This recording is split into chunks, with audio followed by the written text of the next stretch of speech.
ఇక అప్డేట్ చూసే బెంగాల్ సీఎం ఎవరనే విషయంపై ఉత్కంఠ విడింది. దేశవ్యాప్తంగా ఉత్కంఠ రేపిన పశ్చిమ బెంగాల్ ఎన్నికల్లో కమలం పార్టీ విజయం సాధించింది. అప్పటి నుంచి సీఎంగా పలువురు పేర్లు వినిపించిన టీఎంసీ అధినేత్రి మమతా బెనర్జీని ఓడించిన సువేందు అధికారికే సీఎంగా ఛాన్స్ ఇచ్చింది కమలం పార్టీ.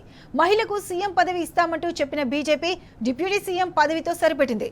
రేపు బెంగాల్ సీఎంగా సువేందు ప్రమాణ స్వీకారం చేయనున్నారు.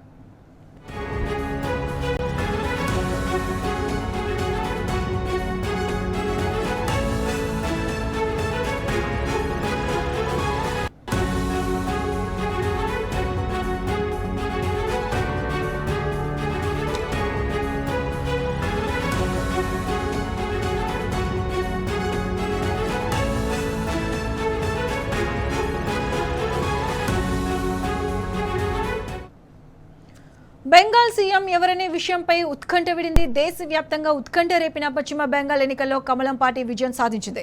అప్పటి నుంచి సీఎంగా పలువురు పేర్లు వినిపించిన టీఎంసీ అధినేత్రి మమతా బెనర్జీని ఓడించిన సువేందు అధికారికే సీఎంగా ఛాన్స్ ఇచ్చింది కమలం పార్టీ. మహిళకు సీఎం పదవి ఇస్తామంటూ చెప్పిన బీజేపీ డిప్యూటీ సీఎం పదవితో సరిపెట్టింది. రేపు బెంగాల్ సీఎంగా సువేందు ప్రమాణ స్వీకారం చేయనున్నారు.